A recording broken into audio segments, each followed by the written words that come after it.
I've never lived in a haunted house, but my mother did as a teen. Other houses on her street had strange things going on too. A few homes away from her lived a family. One night, the daughter went to bed with a bad headache. The next day, she was dead. She'd passed away from an aneurysm.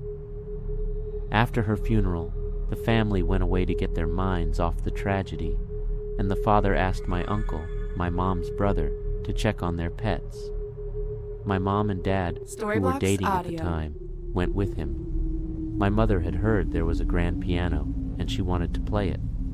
My dad was studying to be a veterinarian. After entering the house, my uncle and my father headed to the basement to see the animals, and my mother went to the piano on the ground floor.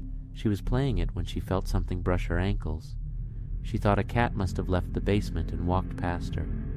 She kept playing, and then she felt it again.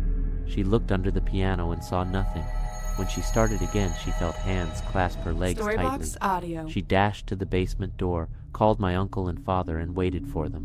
Back outside, my uncle could tell my mom was rattled and asked what was wrong. She told him what had happened, and he turned white. He told her the daughter who had died used to play a game with her father.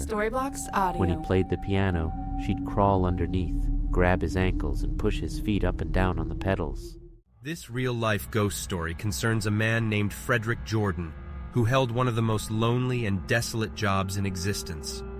Jordan was the lighthouse keeper for Penfield Reef Lighthouse off the coast of Fairfield, Connecticut. Built in 1874, the lighthouse was primarily a way of warning ships of a treacherous, hidden reef responsible for more than its fair share of harbor accidents. In 1916, Frederick Jordan was the head lighthouse keeper. Tragically, he drowned in a boating accident just before Christmas of that year, when he was caught in a gale while rowing home to see his family.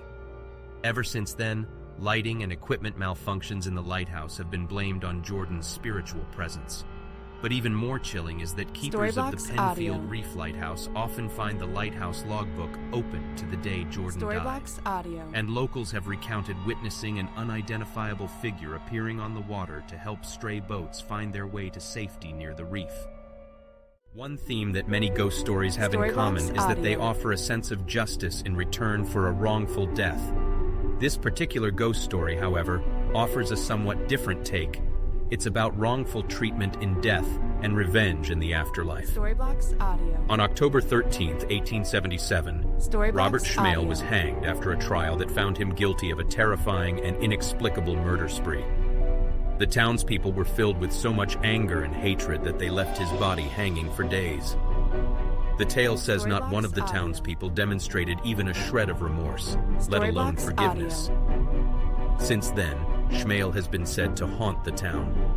Those who have seen him say he appears as a ghostly male figure, but as soon as the figure registers in your mind, it disappears, somewhat maddeningly, into the darkness.